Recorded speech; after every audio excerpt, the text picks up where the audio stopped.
questions. Question orale, the Honourable Leader of the Opposition. Mr. Speaker, 38% of Canadians are worried more about money than anything else in their lives, more than their health or their kids or their relationships. What does that tell you? Over 20% of Canadians are skipping meals because they can't afford to eat. They don't need a top-up check from these big spending Liberals. What they want is the price of gas, food, and housing to go down, or at least stop going up. So what are these Liberals, who don't think much about monetary policy, going to do to stop the rising cost of everything?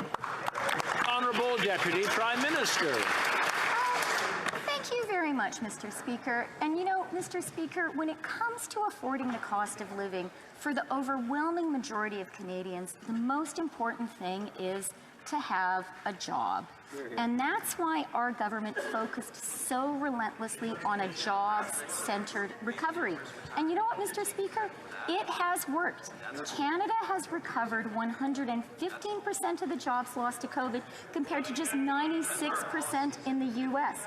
Right now, our unemployment rate at 5.2% is the lowest it has been since comparable records were kept. That matters to Canadians. Honourable Leader of the Opposition.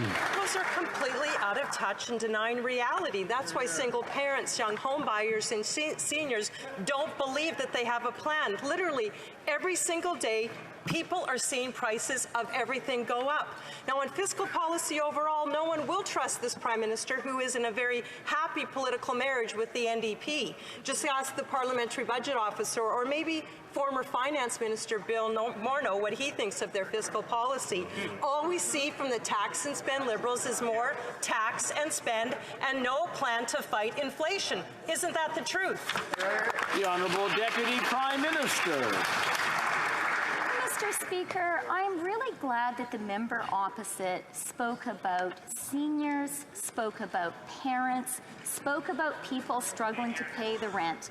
Because thanks to our policies in this year's budget and last year's budget, there are measures directly focused at helping them. Canada Workers Benefit for low-wage Canadians. A family of 3 will get up to $2,300 more this year. Seniors, 10% increase in the OAS. That's $815, Mr. Speaker. Honourable Leader of the Opposition. Speaker, families and leaders across the country are tired of seeing repeat offenders in their communities terrorizing them with guns. Conservatives are tired of it too. We are all tired of the Liberals' soft on-crime approach. The Liberals' so-called gun ban is a joke and will do nothing to stop the violence. Just ask frontline officers. Why do these soft-on-crime Liberals think it's okay for drug dealers to shoot up neighborhoods using stolen and smuggled weapons and then be let out on the street literally sometimes the next day and do it all over again? Why? The Honourable Deputy Prime Minister. Mr. Speaker, I'm glad to have a question about crime, and I want to talk about Bill C-5 and mandatory minimums. And I want to offer a very personal story. When I was a small child, my mother practiced law in Northern Alberta. She did a lot of legal aid work, and the overwhelming majority of her clients were Indigenous.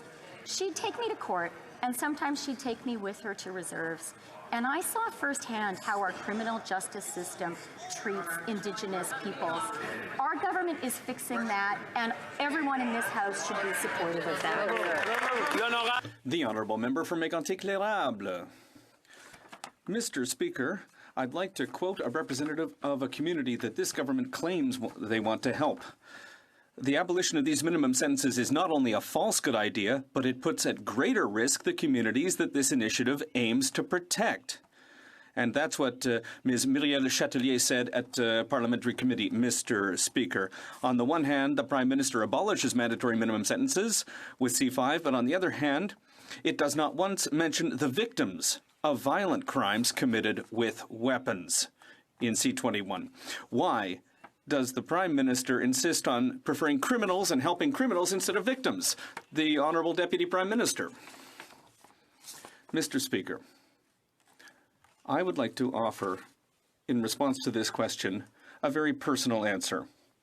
When I was a child, my mother worked as a lawyer in Northern Alberta. And she did a lot of work with legal aid clients. Many of those clients were Indigenous. And I saw, when I was a child, in court and often on reserves, how our country treats Indigenous people, our justice system. We need to fix this. Our government is going to do that. I hope that all members will support us in that. The Honourable Member for Mégantic-L'Érable.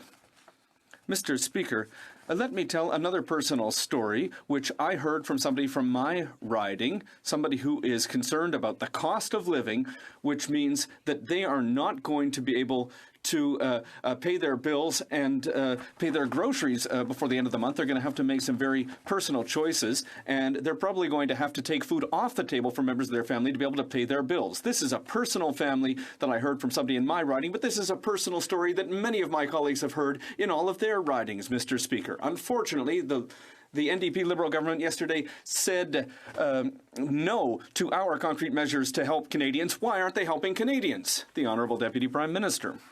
Mr. Speaker, we understand very well that inflation and the cost of living is an important issue for Canadians, but I want to know why the Conservatives don't support the concrete, targeted measures that we've put in place to help Canadians, like the increase in the Canada Worker Benefit. That is going to give $2,300 more to our most vulnerable workers.